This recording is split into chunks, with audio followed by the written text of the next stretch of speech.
Hey, people. Give me a minute to get our other speakers here together.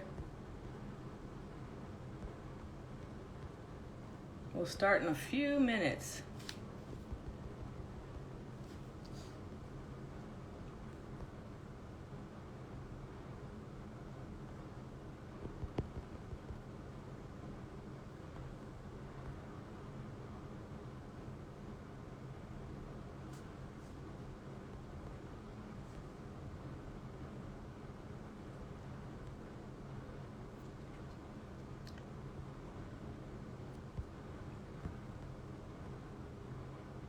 Just give me a minute, people. Get settled and get ready for a great conversation.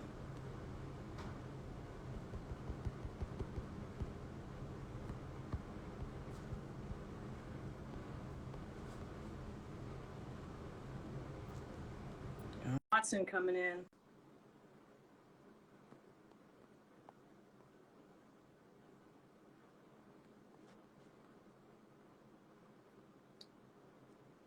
Jay, where are you?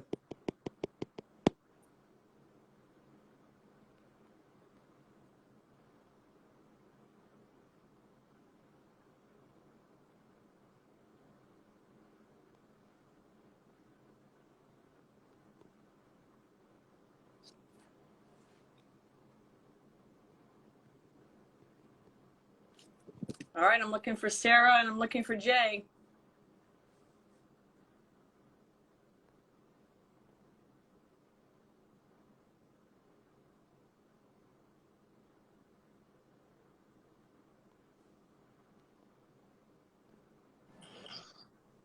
Hello. Hey, Kristen, how are you? I'm doing well. How are you? I'm doing awesome. I'm looking for Sarah and Jay. Amazing. I love this, that this is working. I feel like I need to bring this down though. Yeah, well, Love Sarah about Gorden, Instagram Live. Sarah Gorden, where are you, my friend? All right, there we go. How's your day going? It's going great. This is one of my favorite days because I love when I'm scrolling through social media and I get to see everyone just sharing their stories about growing up and playing sports, working in sports today, just all of the different involvement. So it's truly one of my favorite days. Yeah, no, it's same for me. And the beginning of Black History Month, I had a conversation this morning about the legacy of Martin Luther King and how sports is helping to drive social justice. So a timely conversation for sure. Exactly. I'm still waiting for Jay. I feel like that looks, trying to get this to stay. Technology is always something, but we are so happy you guys are here with us. We're going to have so much fun today and a really amazing conversation. We are. All right. We're still waiting for Jay and Spence. Okay, perfect. I'm going to try something creative and see if I can. There we go. Perfect. Okay. All right. Where you at these days? I'm here in Los Angeles. I am gearing up for Super Bowl 56, baseball season. It's the excitement of everything that's going on right now, which is just so insane. Now, can you believe out of central casting, the Rams are in the Super Bowl? It is the best thing it's just such a storybook ending. It's funny. One of my friends texted me today and they were like, you must be a good luck charm or something. Like, I was like, you know what? I'm not going to say that I am. I'm so happy to be a part of it, but I did nothing on that field. I was just helping cheer on all the fans and cheer on the guys.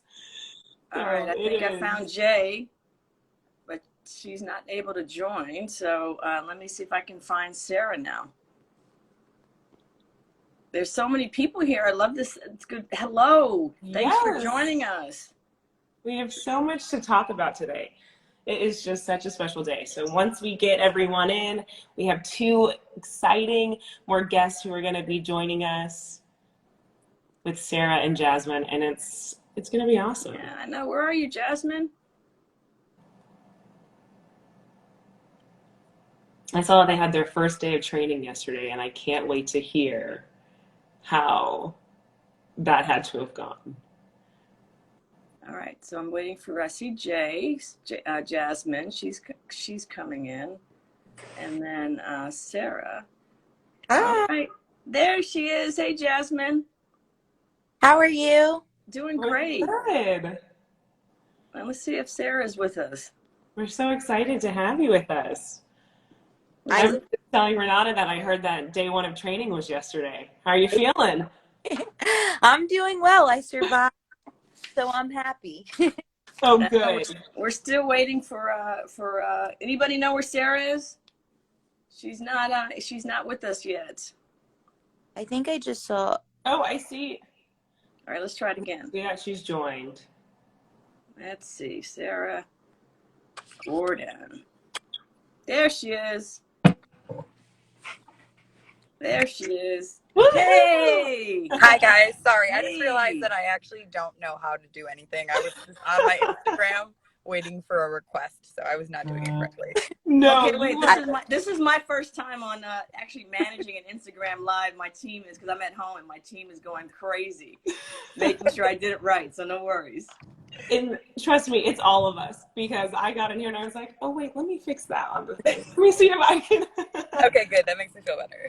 No, you are all good. Look, it's just a reminder as we get older, technology just keeps on changing, and I'm just trying to keep up with it. But Exactly. we have such a special event and just evening for everyone joining in. And we have so many viewers already, and hopefully more will continue to come. I am Kirsten Watson, and just welcome everyone. Today is such a special day.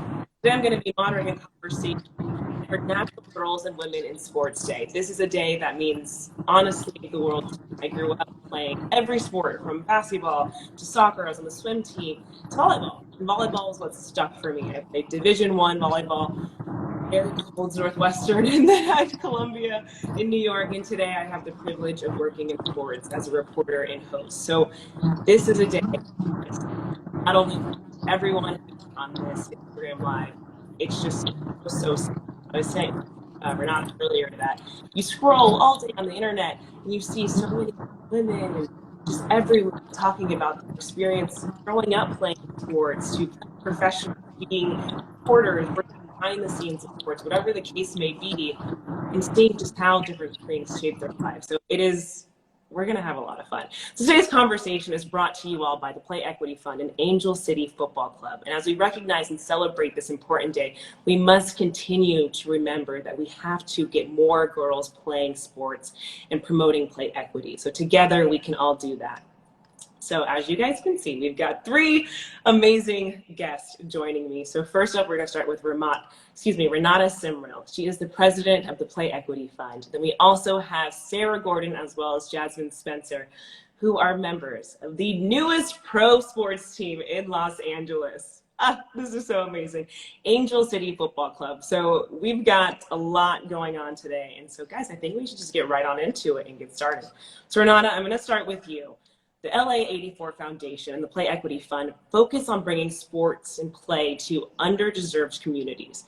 And a key part of Play Equity, the mission is expanding opportunities to young girls. So just why is that so important? Oh, wow. Sports and helps build fearless leaders. When you think of, I'm just so excited to share the platform with these two amazing athletes. It builds that confidence. It gives you connection to a tribe. It helps create a safe space to fail. I know for sports, for me, if I wasn't able to play sports, growing up, particularly middle school and at that awkward time, I don't know that I'd be, sitting here as the president of the Play Equity Fund and helping to drive resources to ensure that all girls have an opportunity to play.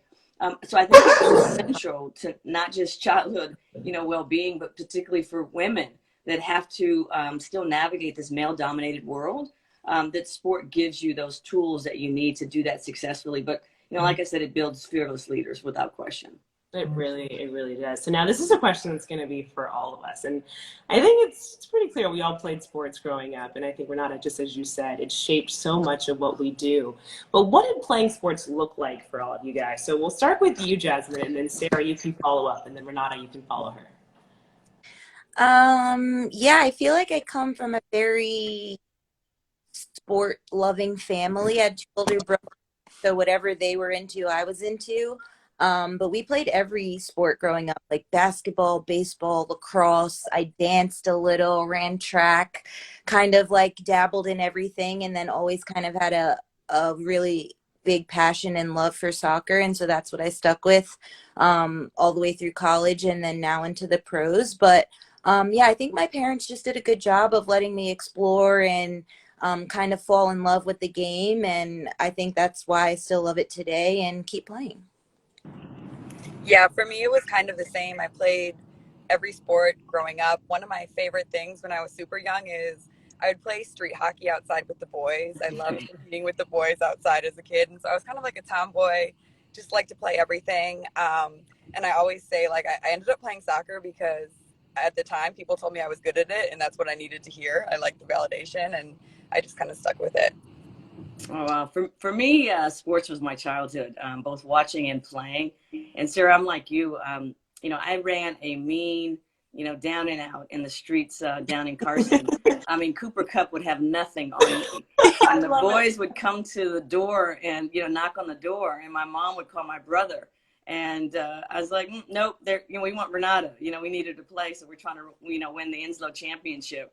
But both these women and you, sports was everything to me. It just gave me a place, to anchor, and I would play everything. I think if I could do my life over again, I'd want to be a professional athlete, but that wasn't the path, for me when I was growing up. But I definitely admire, these two women and certainly the Angel City Football Club. I can't wait to hit the pitch in May. It's gonna be so amazing, and I feel you guys so I'm very tall. Usually that's like the thing when people see me, they're like, oh my goodness, you're so tall. I had no idea. And I'm like, yes, I played tees at one point of my life, I promise. But it was something that allowed me to feel confident and to fit in. It was where I could feel like myself, and I was surrounded by other women who had similar bodies to me and everything. And so it teaches you so much. That goes into our next question. We know the health side of what sports can do. But what else has playing and being a part of teams really allowed you guys to learn, especially as you've matured and just been in different places in your adult life? We can start we'll do Sarah this time, and then we'll go Jasmine, and then Renata. Kind of going off what you said, community is a huge thing. Like having a community to heal, to grow, to accomplish a goal in. I feel like that was one of the biggest things that I learned in sports. And like you said, it's a place that you fit in. And so that's a big lesson. I feel like sports, we always say are an analogy for life, and they translate in the same way, but having that community is a huge thing. Yeah, and it's given me so many like incredible opportunities in my life that I probably wouldn't have had if I didn't play a sport. Like, for one, being able to afford to go to college, that I was able to do that because I had an athletic scholarship. And then from there, having the opportunity to be a professional athlete has like really helped me travel the world and meet so many different people and experience so many different things that I probably wouldn't otherwise have been able to do. So it's definitely been like just given me so much more access to things. Yeah, for me, I'd say it did a couple things. One, it gave me a safe place to fail, where your team members would pick you up. Two, it really made the connection for me between hard work and success.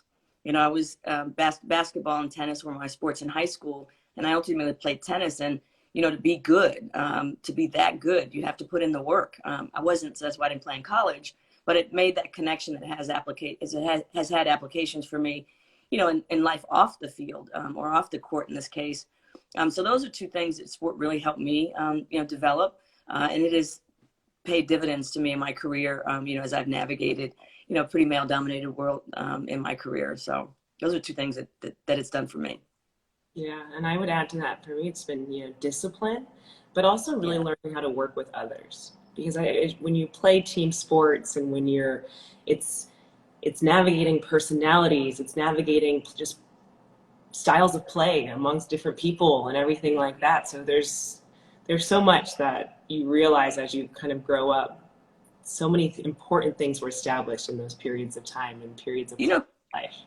Christian, that's another, you just made me think of a point. I grew up in a multicultural community, so, all walks of life. But my grandmother, gave an opportunity to go to private school. And so I attended private school, and I was one of 4 Black women, or 4 Black people in the school. And my entire basketball team was white. And it was the first time I had experienced being the only. And I think what you're talking about in terms of, learning about other people, about finding ways to connect, finding those common bonds. I just reflected on that when you made that comment about, the team sort of working collectively toward a common goal, regardless of what you look like or what, where you come from. You're really pulling together toward that common purpose of winning games and hopefully a championship. So that's, I think, another thing that sports really taught me, to share a different perspective of people. 100%. So this next question we've got, this one's going to be for you, Jasmyne. So I'm going to say it again because I just love saying this. You are a member of the newest pro sports team in Los Angeles, Angel City FC. I'm so excited for you guys this season, as you can tell. So you just have to share with us just how special is it to have a professional women's soccer team here in the city of LA? What does that mean to you, and what does that mean to the city, and what can fans look forward to seeing this season? I mean, it's kind of hard to put into words. I think it's incredible. I mean, LA is one of the, most notable cities in the world, not just our country. And so to be able to bring a women's professional soccer team to that city is huge. It's huge for the women's game. It's huge for the growth of our league. And it's just huge for the community because it's like another avenue for young girls and boys to just look up and admire what we're able to do on the field. And I think one of the things that makes the club really special is from day one, how dedicated and committed they've been to connecting with the community and really just being a staple and saying, like, we're going to be a part of this community and we're going to help elevate this community for as long as we're here. So I think that's like the most cool part to me. So now, Sarah, Jasmyne told us how her day one of training was. So how are you feeling after day one of training? I must have missed that part, Jazz, but day one of training was exciting. I know a lot of girls were like, I woke up at 5:30 a.m. before my alarm because I was so excited. I didn't do that, but I was super excited. I mean, there were cameras around, the owners were there. It was like hearing the owners give their speeches about why they're doing this and what they're giving to the community and to us as a team is just, I don't know, it's part of that motivation on why we do what we do and why we're here and why we want to represent the city. So, I mean, it was an exciting day, and preseason is always crazy, especially when everyone is new to a team. So it's just so much good energy, and it just feels good to be out there and to be getting to know the owners and the girls on the team and everyone in the coaching staff. So now I have to ask you, Sarah, look, we are on Instagram Live right now. I saw that Ari Ivory Ari's hanging out with us. I love that. So she has Highlight Her.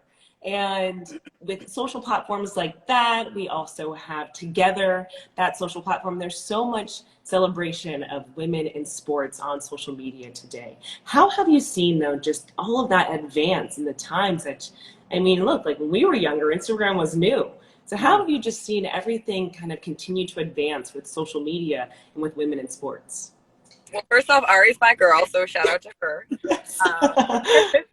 But it's crazy. It's like each individual athlete is a brand now. So it's just another way to make money, to invest in athletes, to invest in women's sports. We all have our own platforms. We have tons of girls and boys watching us, looking up to us. So it's a really incredible time to use your voice, to use your platform, and to grow your brand and to really like make a career and use that voice outside of just sports. I love that. And I'm so happy that Ari's with us. I hope she's still watching. I'm like trying to see the bottom, sorry.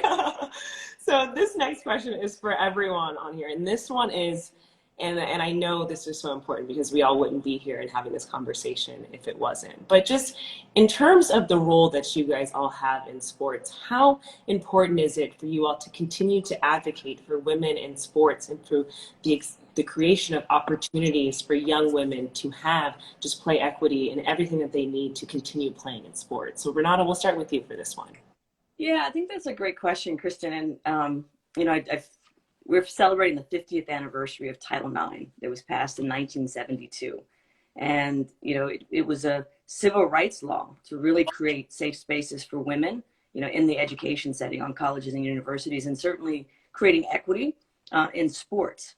And when you think about, the work of Flo Hyman, who was the inspiration behind National Girls and Women's, Day, this day that we're celebrating a couple days earlier, it's February 4th, who happened to be an Olympic volleyball player that won a silver medal in 1984, by the way. I think that shows the responsibility that we have when we have a platform to continue to speak truth to power.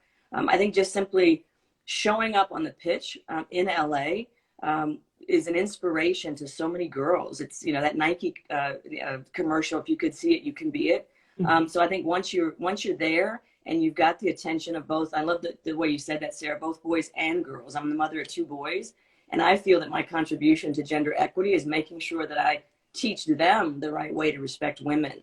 You could, hopefully my boys game, you can game with the woman. They're just as good as you are in the gaming. There's some women that I tend to, take my kids down, on the tennis court, because that's important. So I think advocacy, speaking truth to power, telling your story, conversations like this is so critically important, because while we are celebrating the 50th anniversary of Title IX, and we've made some extraordinary gains. I mean, the Women's Soccer League is celebrating its 10th year.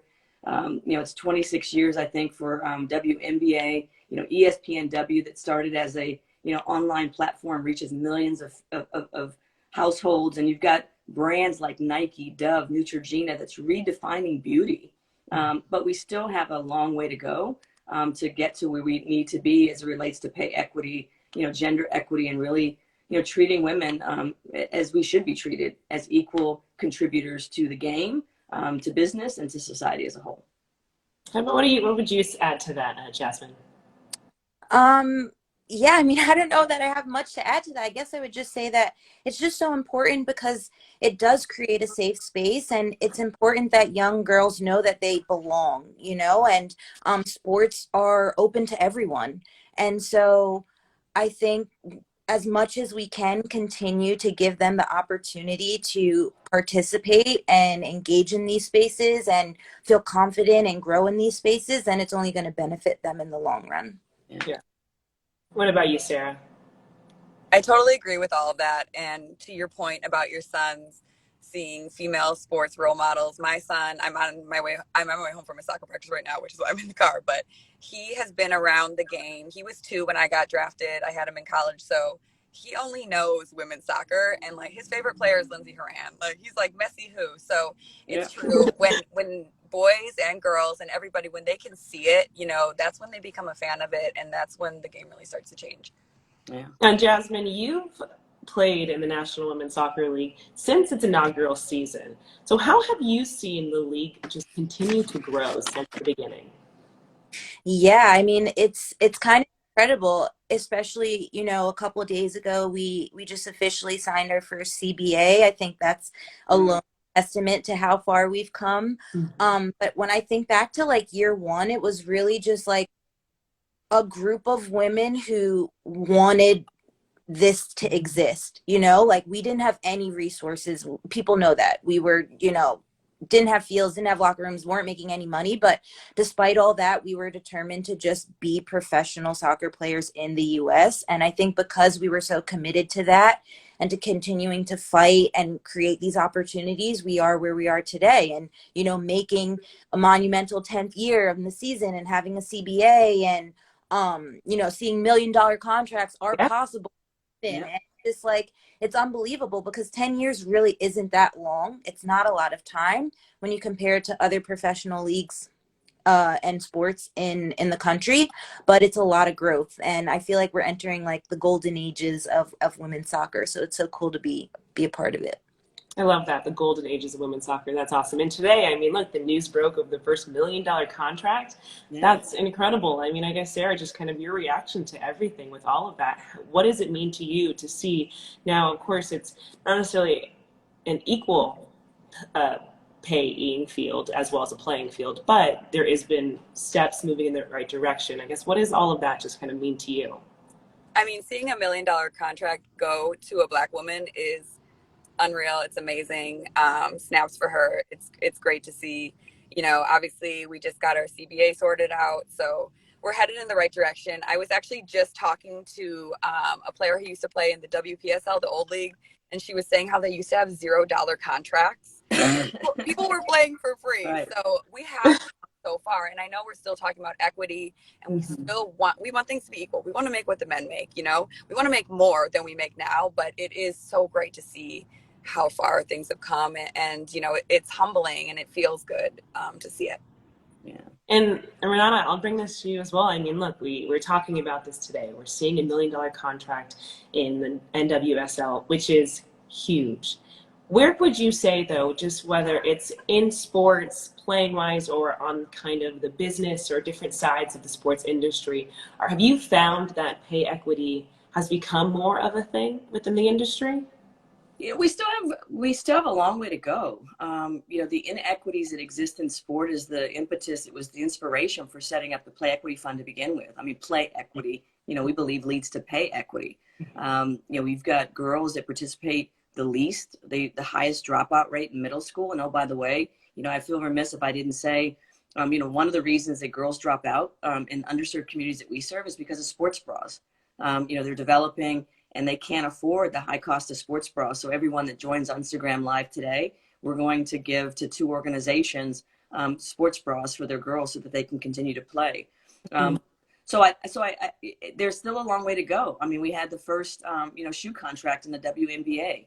I think when we start to say that it's not the first, but it's just a natural way of doing business, you know, I think when we start to televise women's sports, you know, like we do men's sports. I mean, you know, I'm a new golfer, and, you know, the LPGA might show highlights, but I want to see the girls playing. I want to see the women playing. I feel as if, you know, I'm disenfranchised from watching a sport that I love because the media doesn't see value in what I want. So I think we've definitely made some strides, and we should celebrate, you know, the first shoe contract, the first $1 million contract. But when we start to say that that's the norm as opposed to the exception, I mean, I think that's when we really will have success. And look, I'd also be remiss if I didn't, you know, just give an applaud, and we should all, to this ownership group, you know, Natalie Portman, Megan Rapinoe, you know, the work that Julie Ehrman is doing. I mean, they're changing the game, not just on the pitch, but off the pitch in terms of the ownership group, in terms of their sponsorship contracts. And it's showing that it's good for business. So, you know, long way to go, but we're making some strides. And I think just to add to that, it's showing that you can do that.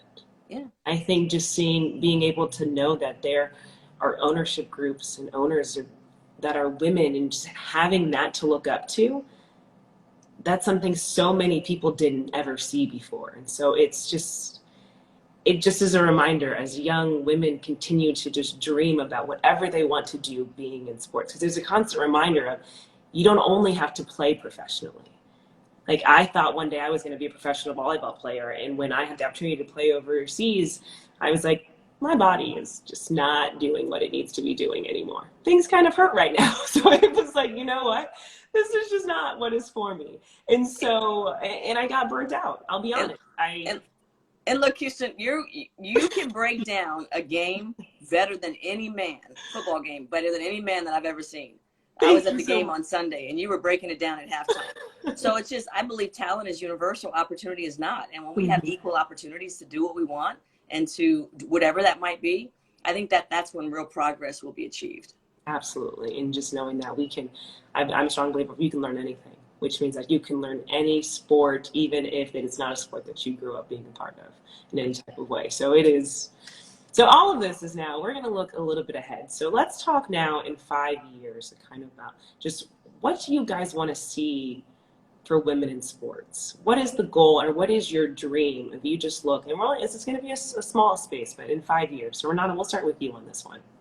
Oh, wow. I think from our work, I think that, you know, if we see more girls participating in sport, and sport in a wide sense, you know, I saw in some of the comments, you know, we consider cheerleading, drill, and cheer a sport. We consider dance a sport.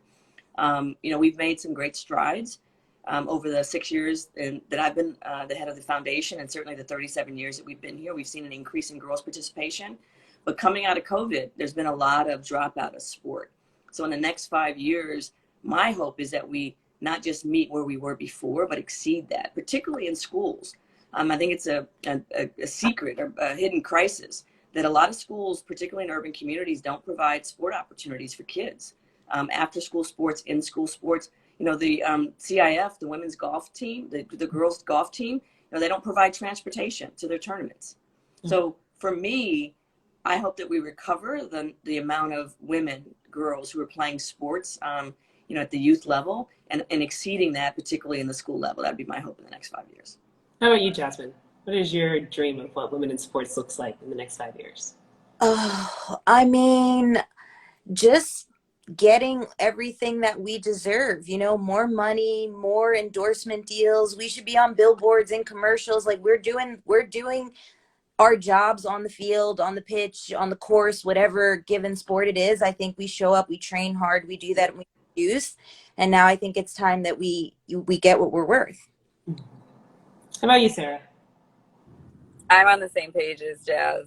I mean, I want us to be getting what we're worth by 5 years from now. So now this next question is for you, Renata. How can those in this audience and all of our viewers who are kind of joined in with us, how can they help support girls and women in sports and advance play equity? Where can sports have a greater impact on the next generation? That's a great question, because as I'm looking at the comments, there was one that said sports is expensive. And, I'm proud that we, through the legacy of the 1984 Olympic Games, provide direct service grants to community-based and school-based programs to provide free and low-cost sport opportunities, because it is expensive. Fortunately, soccer is the least expensive, but then you have fields of play. We, help to put those fields of play, refurbish courts, refurbish pitches, so that kids have an opportunity in high-need areas to play sports. So if people want to get involved, follow us on LA84 Foundation, follow us on the Play Equity Fund.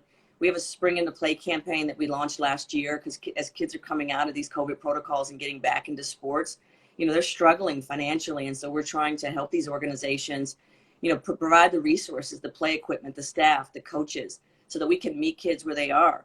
And then sports support girls and women's at all level, be it a volunteer coach. If you're inspired, buy a sports bra and drop it off at a, local boys and girls club, so that girls can, have that opportunity. And last but not least, support Angel City Football Club. Buy your season tickets, buy the jerseys. At the end of the day, professional sports is a business. And I think that we will see more gains when we don't just talk the talk about being about gender equity and supporting women. We got to walk the talk. And that means showing up and showing out for the Angel City Football Club. That's everything you said is so spot on. And I hope everyone really was able to see that, and just make sure you follow all of us and the accounts on social media so that you can continue to learn and see where you can kind of get more information about some of these resources that are available, because we often do forget that there are so many things that are available to us. So this next question is for you, Sarah. And when I came across this information, I had a volleyball coach who in high school and truly helped kind of shape a lot of the life that I live today. But he was very into just shaping your mind and taking the time to sit down and visualize what you're about to do on the court. And you have a platform called Hood Space, and you use that for young women and young girls to allow them access to yoga and meditation. Can you just kind of explain to us what inspired you with that and how that came about?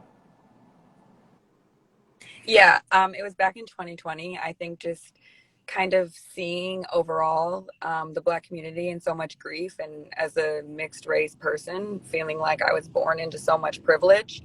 And then what helped me mentally when I was going through things and going through anxiety or sadness was meditation. It changed my game on the field. It helped me be myself, be an authentic person off the field.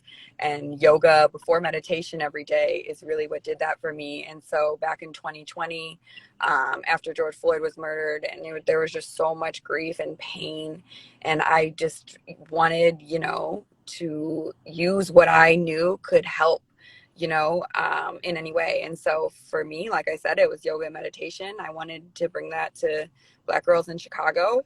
It's not a resource that's readily available, and I thought it was something that could benefit them. And so that was really the inspiration behind it. That's amazing, and I would like so to get involved because I'm trying.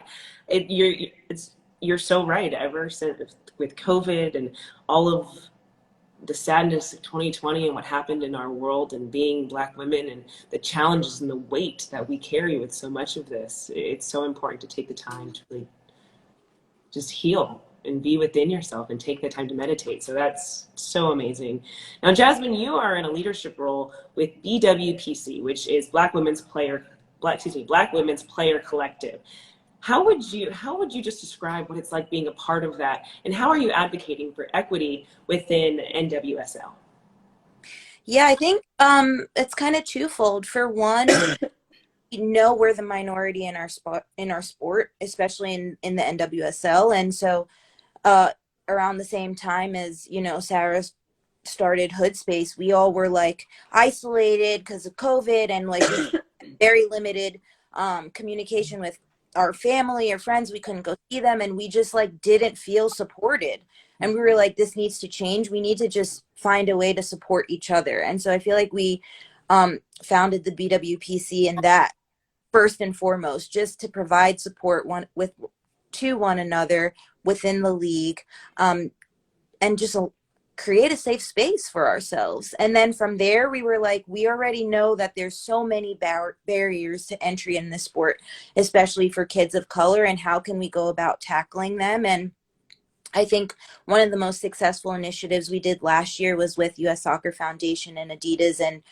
BPC, our male counterparts in the MLS, was the mini pitch initiative. And we had 12 mini pitches that we constructed across the country, and we ran free clinics, and just got to really introduce young kids of color to the game. And for some of them, it was their first time ever getting to play soccer, and just to engage with them and see the joy that it brought them, and give them a space in their community where they could just be outside and know that they're safe and okay to go and play there, was huge. And we're excited to build on that and launch some new initiatives this year. And it's just great.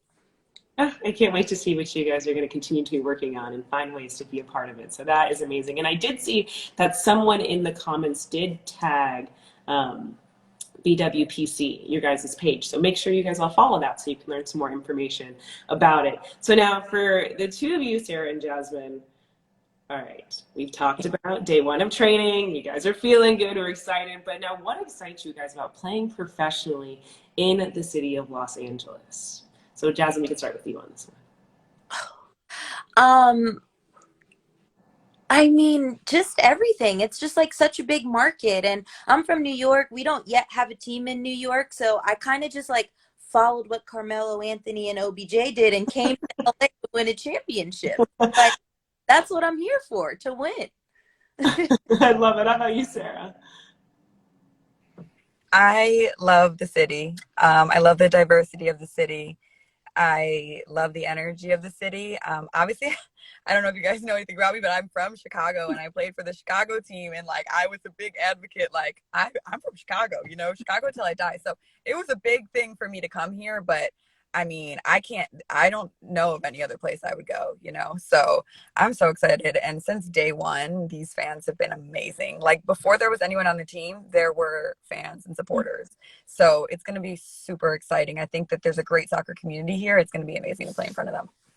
And I'm just going to add, one of my best friends lives in Chicago, and I saw the snow out there today. So I have to imagine the weather's been pretty nice. I don't miss that at all, but it's funny. I was texting some old teammates, and I was like, well, it is 53 and windy here, so it's a little cold for us. I'm soft now, so it's right. Sarah, you made me think about, a conversation earlier about driving change and, how do we achieve the goals that we're looking for? And when you talked about the community that met you guys here, and being surprised by that, the word that came to mind was intentionality. Is that, I can remember it was even before you guys had the license, Julie Ehrman reached out to me and said, hey, we have a mutual friend, we think we're going to do this thing with the Women's Professional Soccer Club in LA. You guys have been here for 30, I think it was 35 years at the time. And we really want to show up in the community and make this an authentic team, an LA team. And so she said, can we meet and talk about that? And I said, yes. And she brought a friend with her in these, you know, kick-ass Jordans, some jeans and a t-shirt. And it was Natalie Portman. And they sat and they talked about, you know, what is LA? You know, how do we show up authentically? Who should we be partnering with? And that resulted in our partnership with Angel City Football Club over the last 3 years, really helping them engage the community, understand what the needs are. How can they help and drive long-term sustaining change? And it's, I think, helped to really build this franchise from the community up, one kid at a time. And it is going to be sheer pandemonium when you guys hit your regular season game, you know, in May, because LA loves you. The community loves you. And the girls that you guys have helped before you even had a team, they love you too. And it's going to be extraordinary. Really is. And I think something that's crazy is, sorry, I'm getting off topic now, but the fact that these owners, it's not so many owners get into sports, you know, because it's a business. These people care about the community, care about women's sports. Like, they are just passionate about it. And that is rare to have people that just believe in you and want to see you do your best on the field and then want to give back to the community off the field. You know, it's not just business here. And I think that, like I said before, like that gives me chills. You know, it makes me want to play. It makes me want to be the best player I can. Well, with that, I mean, look, we already have so many viewers who are already asking if you guys know what your jersey numbers are going to be, because they want to buy your jersey. So can you guys tell us what your jersey numbers are so that they can go and purchase them to be ready for game day? I think this is just the perfect timing to get this one in. Yeah, I guess we can tell them now, right? Why not? Hell yeah. I'm going to be 3. Woo! All right, number 3 for Jasmine. I love it. All right, how about you, Sarah? I'm 11. Amazing. So make sure you guys go and get your jerseys. You heard Renata say it. Look, that's a way that we can also support, is to make sure that we are buying the gear, the jerseys, the t-shirts to show our support and wearing them all around the city. And one thing I learned when I joined the Dodgers, I don't think I really realized how many, just how strong the LA logo is and how, like, just what the brand means to everyone. And I would just be walking around and I was just like, oh wait, like every single person in LA, this is a way that they feel connected to the team, to the city. So we now have to do that for Angel City FC. And I think this is just the beginning. So thank you for sharing, you guys, your numbers. And we've got a few more questions. So first, this is now from some of our viewers who are sending in questions. This first one is, who are you guys inspired by? So Renata, we'll start with you, and Jasmine, and then Sarah. Ooh, that is a great question. That's throwing me off. Who am I inspired by? You know, I'm inspired by the kids that we serve, you know, that overcome obstacles. I was on a podcast this morning, and they asked me to, you know, think of a moment in the pandemic that brought joy and brought connectedness. And, you know, when all the kids went on social isolation and were at home, distance learning, it dawned on me when my 14-year-old was in recess and we went to the garage to pull all these things out and to play and actually do recess. And I said to myself, I said, there's thousands of kids that are disconnected from school and community organizations, you know, in a 1-bedroom or 2-bedroom apartment with 7 people, and they don't have play equipment. We got to do something about that. So we called on our friends at Nike, Dick's Sporting Goods, Cole Imports, and said, hey, if we can source some play equipment, you know, can we get those to families who need them? And called my friend at LAUSD, and they said, yes, we can do it through the distribution center. So our first distribution, you know, was planned in East LA, and the truck was late. And, you know, these families were coming up, getting their meals for the day. And it was so heavy on your heart, on my heart. And so there's a little kid, and he saw the balls, but they were just showing that what we were going to do. And he said, can I have one of those? And I said, the truck's not here yet, but if you live close, come back. So a few minutes later, the truck shows up, and this little kid waited. And when we handed him the basketball, the joy on his face and the gratitude from his mother, that inspired me, because it showed what's possible. You know, I say often that talent is universal, but opportunity is not. And the opportunity that young boy is going to have, you know, just because somebody cared enough to give him something to bring joy in the heart of the pandemic, the kids we serve is what inspires me. Those faces, those smiles keep me keep me going and gets me up to do the things that I do every day. I love that. It's amazing. How about you, Jasmine? I feel like I'm inspired by all the female athletes who've come before me, like who I grew up watching, and they made me believe that I could be here today, like Venus and Serena Williams, Dawn Staley, Teresa Witherspoon, just like I could be them when I was younger, and because of them I believe that I can do it. And they're still all involved in their sport in one way or another, still playing, coaching, and GM. Like, it's just like they did it, they accomplished, they're the greatest of the greats, and then they gave back, and that's just like everything that I aspire to be. Oh, I think you might be on mute, Sarah. Okay. It's okay. Totally did. Was about to go off on a tangent. My son is probably my biggest inspiration, and like he like wrote a "What do you want to be when you grow up?" the other day, and it was like I want to. He doesn't know. He's still learning how to write, but it was like I want to be a soccer player like my mom. You know, my mom does this, my mom does that, and so I mean that was like changed my trajectory of my life. Like having him changed, you know, my motivation, what I wanted to do. And so I think he still is definitely my biggest inspiration now. I love that. That's so amazing. So we have some more questions from the viewers, but I feel like this is a really good timing to ask. I was going to save it for a closing question, but just going off of where we are right now, I think it's a really good one to get into.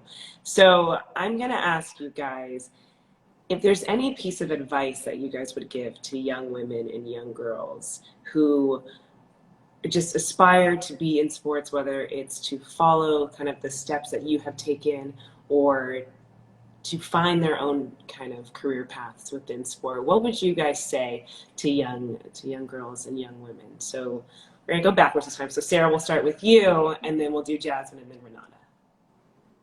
I mean, I guess it's kind of cliche, like to tell people to believe in themselves, but I guess I would say like there's always gonna be someone that, you know, doesn't believe in you, tells you this can't happen, you know, doesn't like how you play soccer or whatever you do, but just keep going, because there's always going to be someone like that there. And, you know, it's true that the belief in yourself and the dedication is what'll get you there. And obviously, like we've said throughout this whole thing, we all want to bring resources to people who don't have them. I thought your quote, Renata, was so great earlier about what was it? Talent is a talent is universal, opportunity is not. That is snaps. Like that's of course true. So yes, let's get, you know, these resources out there. But whatever you're doing, whatever you love to do, don't stop doing it just because someone tells you you're not good enough. I mean, yeah, I would add, like, you can truly do anything you put your mind to. Like, it doesn't matter what barriers, obstacles you need to overcome. If it's what you want, go for it, give it your all wholeheartedly, and you can achieve anything. Yeah, this is a great question. Wow. I would say to be bold, courageous, and fearless, and in your pursuits. And I think that when I say fearless, it isn't about not being scared, but it's about moving forward despite your fear. I've learned, you know, long story with me, but I learned, you know, having to go to the Army to pay for college, that, you know, if you put in the work and you swallow, you kind of put that fear at bay, that there's success on the other side. You know, what you're striving for is on the other side. So I'd say definitely, you know, to be bold, courageous, and fearless in your pursuits. But the second thing I'll say is you got to build your network, right? Have a different perspective. You know, if you're in an all-black community, you know, there was a 78-year-old white Jewish man who helped me get my job at the LA Dodgers. And it was a connection when I was in the mayor's office.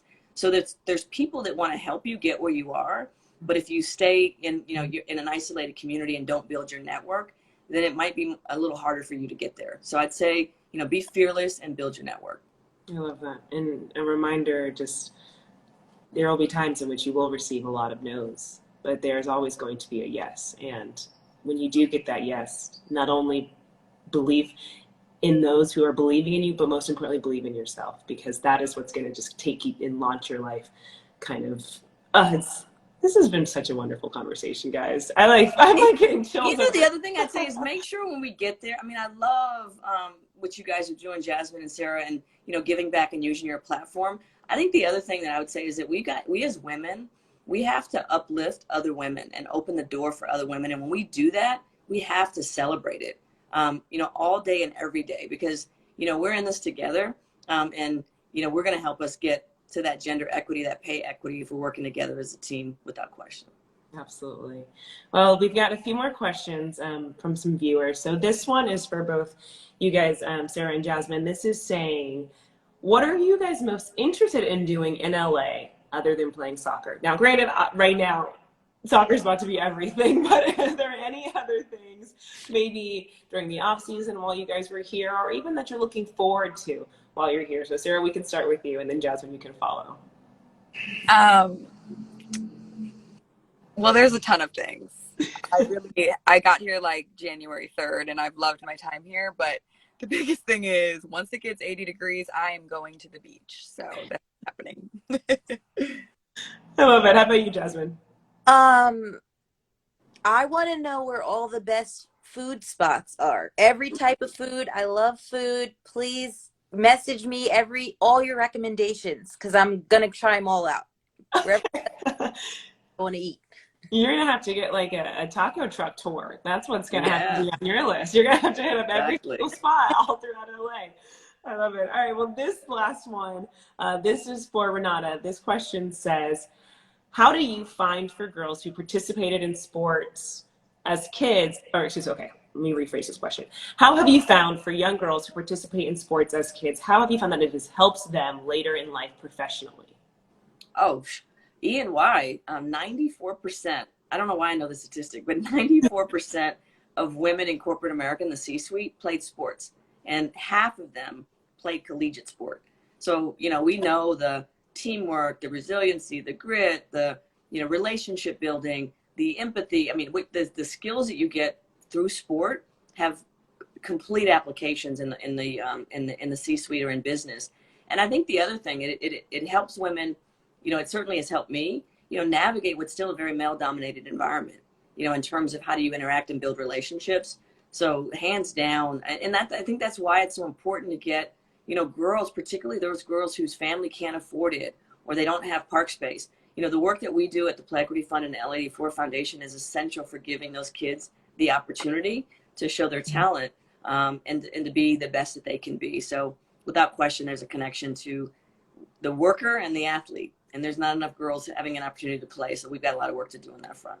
Absolutely. Well, today has truly been, this has been such a special day. I mean, from the minute I woke up and saw all the posts on social media to having this conversation with you guys this evening, I hope that all of our viewers who stayed and tuned in with us all night long have just had so much, grasped so much knowledge, so much just, I mean, the quotes from you, Renata, I feel like I need a pen and paper to be writing them down. Like, I feel like we just went through so much information. And I am so grateful for this conversation. And I'm so grateful for you guys taking the time to join me this evening, because there's so much to celebrate. Just we today, you know, I think, Renata, you said it, you know, not only is our job to create opportunities for the women who come behind us, we are continuing to push that glass ceiling and creating different spaces, because when we set the tone, it allows for others to follow, and making sure that we're continuing to that within for women. But also with that, it's a reminder that we have to celebrate ourselves as well. And today is about just that. It's National Girls and Women in Sports Day. We have worked so hard our entire lives and dedicated so much time. I mean, look, when I think about my childhood, it was about practicing. And then when I started getting very serious about playing volleyball at a very high level, it was, I go to school, I go to practice, I go work out with the trainer, I do it, and then I sleep and I eat and I wake up and I do it all again, you know? And that's just the life that has become of us. And so there's such important skill sets learning from that. So to create the opportunity to provide that for so many young women and create play equity, it's so important. So thank you guys so much for this conversation. These are 3 role models in Los Angeles in this industry. So I hope you guys all learned so much information. The goal through promoting play equity, is for sports to have an even greater impact on the next generation for girls and women in every community. And that's something that we hope to continue to do, and that we will continue to do. So thank you guys so much. This has been amazing. This is so special. So thank you guys. And can't wait to see you guys on the pitch. yes, and best of luck to Angel City FC. So we are all rooting for you guys. So enjoy your trip. Thank you. Thanks for having us. All right, thanks, ladies. Of Bye-bye. course. Bye, everyone.